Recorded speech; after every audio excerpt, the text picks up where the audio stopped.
You know what's better than a Kirk Hammet signature guitar? Well, two of them. In my previous video, I've demonstrated for you guys the beautiful vintage distressed Kirk Hammet signature. In this, I'm gonna talk about the KH-2 Neck Thru body. I'm gonna show you some of the similarities and differences, and also discuss the specs of the Neck Thru body throughout the years.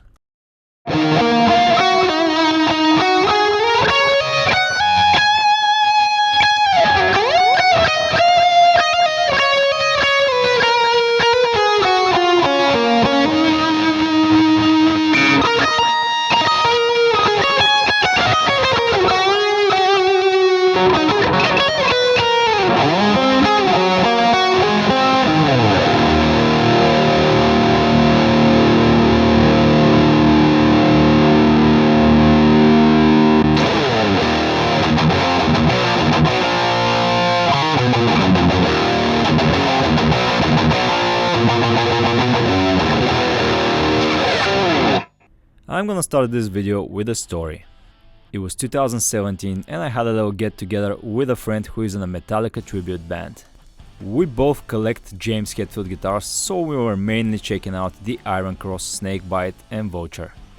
I had just purchased the white Iron Cross and I wanted to compare it to the Vulture and both Snakebites. And this is me not exaggerating things, but the Iron Cross just walked over both Snakebites and the Vulture. But the comparison was not finished. There were two more guitars in the room. A couple of months prior to that get together, I have bought another guitar, the KH-2 Bolt-On, a standard series model from 2001. This particular KH-2 was affordable. It was around €800 or around $900. I also had to pay for fret leveling and install some new parts and service the fluid. Around that time, a friend came by with an LTD KH-602. The newly repaired KH-2 ESP felt much better than the LTD, so it was safe to say that I was feeling confident. Until I plugged into this guitar, the 2012 KH-2 Neck Thru body custom shop. Not only that this KH-2 gave my Iron Cross a run for its money, but it annihilated the standard series bolt-on. Now hear me out. The KH-2 bolt-on standard series is a great guitar, but this is just so much better. The Neck Thru body has so much more sustain, resonates differently, plays like butter. I know it's a matter of setup, but if you set these two guitars perfectly, the Neck Thru body will still win. You know what they say, right? There's always a bigger fish. So the 602 got smoked by the KH-2 bolt-on, the bolt-on got smoked by this. And I think between this, the Neck Thru body, and the vintage distressed, we would have a tie if we have perfect examples of both guitars, but more on that a bit later. This particular KH-2 Neck Thru body has been a stage guitar for over 12 years now. My friend bought it together with the 2011 white Snakebite that I've already demonstrated for you, and these two guitars have been playing in a Metallica tribute band for over 12 years. And I mean played. The owner of this guitar also has the KH-2 vintage distressed, but this has been his main axe and he plays the hell out of it. He hits Kirk Hammett solos note for note. He is super nitpicky about the playing. He distinguishes between the recordings and the live playing of Kirk's solos, and he bangs them note for note. He also blew my mind for a couple of other reasons. For example, they use the least amount of gain possible, and he doesn't use delay for the solos. Last year he got the KH-2 vintage distressed as a gift from the other guitarist, and that's an awesome gift. But he said this: when I bought the KH-2 Neck Thru body in 2012, my friend said, don't buy the vintage distressed, just play the hell out of it. But as I demonstrated, and I shall demonstrate in this video, 12 years of heavy playing doesn't get you near the KH-2 vintage distressed level of distressing. So, we already got a perfect guitar, right? Doesn't get any better than this? Well, here is the thing. Last night, just before finishing the video, I got a comment under my KH-2 vintage review from a cool guy from Poland, Nick. He also collects Kirk Hammet guitars. In general, Nick told me that models from 2006 to 2013 are imperfect because some of the specs. I've also noticed this because of the gunmetal color of the hardware. Most of the pictures, the product pictures, the brochures are with black hardware. The model that I'm reviewing has black chrome or gunmetal, call it as you want. It was the same story with the 2011 Snakebite, the white one. It also didn't feature the black hardware. He also pointed out differences in the inlays. On the left is his model, the 2022, on the right is the older one. I don't know if you can see this from the photos, but the right one looks more plasticky. Thanks for that valuable info, Nick. I always appreciate such information from collectors and people that know what they're talking about. At the end of the day, I'm just a one-man operation and I cannot possibly know everything, so I appreciate all the help. Let's journey back to 2012's ESP website to see exactly what was going on back then. Here is James and Kirk's pages. For us Hetfield fans, there was the ESP and the LTD Snakebite, both in black and white, and the black Truckster. I see that the white Snakebite has the black hardware. For Kirk Hammet fans, there was the KH double cutaway or DC, both in ESP and LTD versions. There was the affordable KH-25 version of the vintage, the KH-2 Neck Thru body, the vintage itself, the KH-2 bolt-on, the 602 and the KH Junior. Here's the official listing for the KH-2 Neck Thru body for 2012, and even though these photos show black hardware, I still think the nut is gunmetal or grayish. Did they have difficulties supplying black hardware back then? Eventually I'm gonna get to the bottom of this story. Let's check out the specs for now. Neck Thru body, 25.5 inch scale length, 24 extra jumbo frets, EMG 8160. Here's also the 2012 official ESP brochure, and on the front of it, the KH-2 with the black tuners. I love scrolling through these brochures and oh my god, what is this? What was the ESP custom shop up to back then? It's Gojira, I gotta get my hands on that. So, the brochure confirms that we have the double cut guitars, we have the affordable KH-25, which was new back then. It was a new model for 2012. I gotta find and review one of these. We got the KH-2, the Neck Thru body, the vintage, the 602 and the Junior. And for Hetfield we got both colors for the Snakebites and the black Truckster. So it all checks out. Anything else interesting here? Oh my god, look at the Slayer signature, South of Heaven. I gotta get my hands on one of those. Here's the 2025 listing for the KH-2 Neck Thru body. There are a lot of differences. For example, we have the signature bone breaker set here in front. We have the black hardware. In the back we have the 9-volt battery compartment. Maybe some little material differences like the inlays and so on, but generally it's a similar guitar. I'm gonna try and find the new one and review it eventually. As usual, I'm gonna start by taking care of this beauty. I'm gonna polish the frets and oil the fingerboard. Looks dry as hell. Essentially, under the skin, these two guitars should be the same, and to be honest, they feel the same. Some small differences, but you can find differences in the same model of guitars, as we saw earlier in the video. Both of them have the Neck Thru body construction, 3-piece maple neck and older body. They are both a flat top guitar, they both feature active EMG pickups and the quick connect, at least in the front for this one. Here's the plug for the neck pickup, a ground wire and shielding paint as expected for ESP guitars. Same goes for the bridge pickup. Again, this is a 2012 model, so there are some differences in the electronics. For example, in the neck position, we have the EMG 60 made in late 2011. This EMG features a ceramic magnet where the 60A in the vintage Distress has an Alnico 5 magnet. I wanted to do an A/B test, but unfortunately both guitars are set in different tunings. For the bridge position, we have the EMG 81 made in late 2011 again. On theory, the ceramic should be tighter and the Alnico should sound more bluesy and jazzy. As we discussed earlier, the next difference applies to models prior to 2014, the black hardware. The new guitars have it. Models from 2012 and the years prior to 2014 sometimes feature the gunmetal or black chrome hardware. The difference that matters though is that the vintage has much darker rosewood, at least in this example. Maybe other people got darker boards, KH-2 Neck Thru bodies, but this one is much lighter than the vintage. Anyway, the controls are neck volume, bridge volume, master tone, 3-way switch. Now we've selected the 81 EMG at 18 kilo ohms and the 60 is at 18 again. Middle position 903. The vintage pickups measured around 22, but it's hard to measure active pickups like this. I prefer the Neck Thru body pickups. The Vintage has the ESP block leather logo and Kirk Hammet's full name, more lacquer on the headstock of this one, and KH's initials. Grover tuners and the blocks for the locking nut. This is what the truss rod cover looks like, with a much smaller screw than the Vintage, and the two-way adjustable truss rod in here. The Neck Thru body features the same original Floyd Rose bridge with this sort of handle, but it's not black. Let me just screw that in real fast. There we go. 42.2mm or 1.66, same as the Vintage. At the 5th fret we have 47 for both guitars or 1.85 inch. The 12th fret is a bit narrow on the Neck Thru body at 2.03 opposed to 2.05. The 1st fret 19.3, a bit thicker on the Vintage, surprisingly. Feels thicker on the Neck Thru body, but oh well. The 5th fret thicker on the Vintage as well, and the 12th fret is similar on both guitars.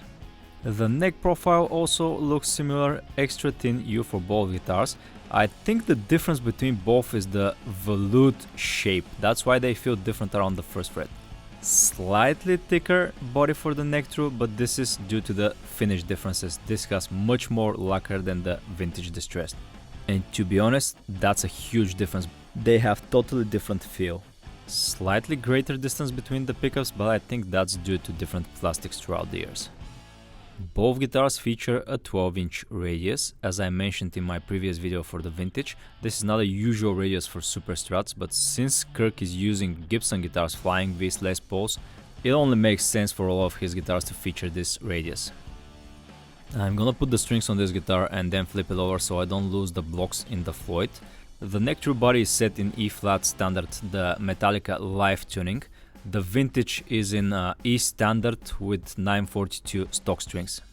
For half step down, it makes sense to have the 1046. Here's another difference. The 2012 Neck Thru body features the solder-on electronics in the back opposed to the quick connect. You can see here we have the volume tone pots, a 3-way switch, and since there's no 9V battery compartment, the 9V batteries used to sit in here with the electronics. The Vintage has the quick connect and the EMG control module in the back and the 9V battery compartment, which came for 2011 and later models. You see the springs on the Neck Thru body? These are the regular Floyd Rose springs.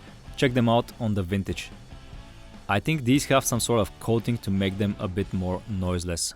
Other than these differences for the back, we have the same Neck Thru body construction. You can kind of see the lines that the neck connects to the wings of the body, but they are much more visible here with the Vintage.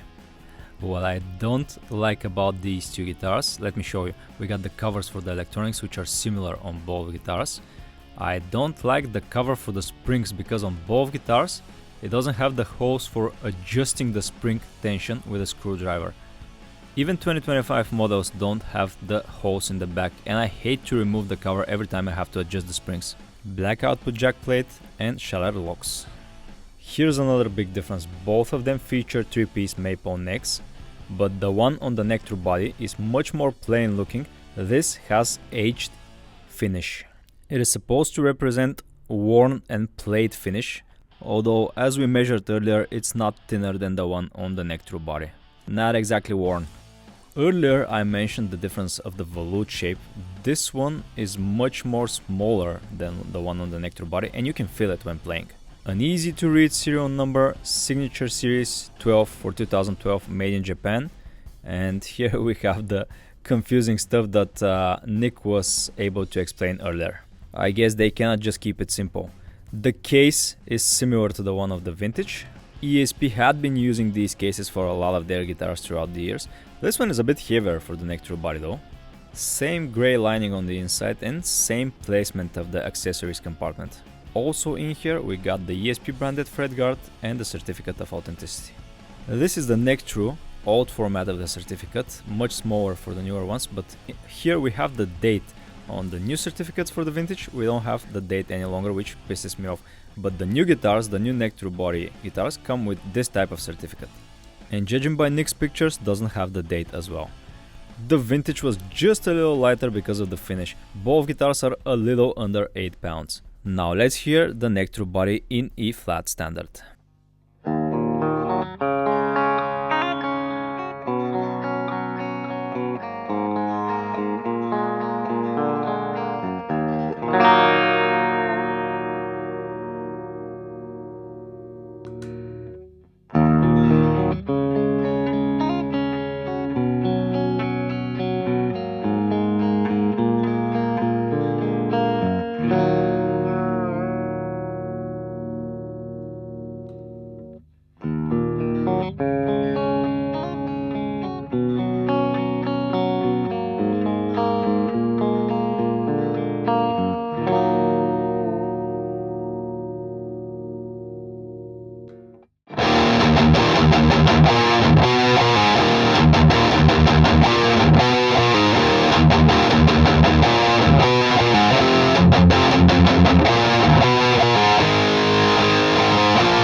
Let's talk about the prices this time. In Europe, the KH-2 Neck Thru body costs $5,150, which is at least €1,000 cheaper than most signature ESPs these days.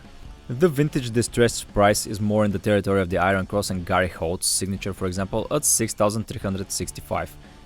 The price gap between them almost buys you a KH-602. So is it worth choosing the vintage distress over the Neck Thru?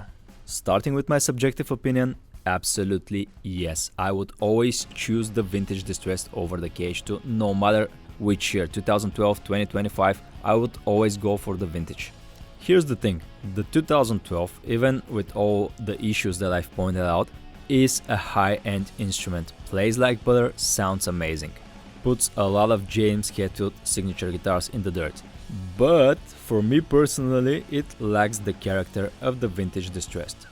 If I'm ready to pump out €5,000 for a guitar like this, I'm just gonna save up and get the vintage distressed because I like the way it looks, it has so much character.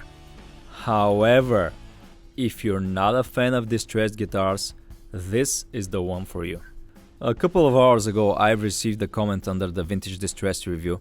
Can I get this guitar without the stickers and Kirk Hammet's name on the headstock? So, some people appreciate the skull and bone inlays, appreciate the specs, but they don't want to associate with Kirk's name that much. It all comes down to choice, which is always great. You have the Vintage Distress, you have the neck through body, you have the standard bolt-on, you have the LTDs. Whichever one you choose, they are amazing. The good news for all Kirk Hammett fans is that the KH-2 has been available for over 2 decades now. You can buy a brand new one, you can look for used, you can save up and get the vintage. There's no wrong choice here. I just think that the KH-2 neck through body is more of a player's guitar rather than a collector's. You know what? Let me know in the comments which one would you choose and why.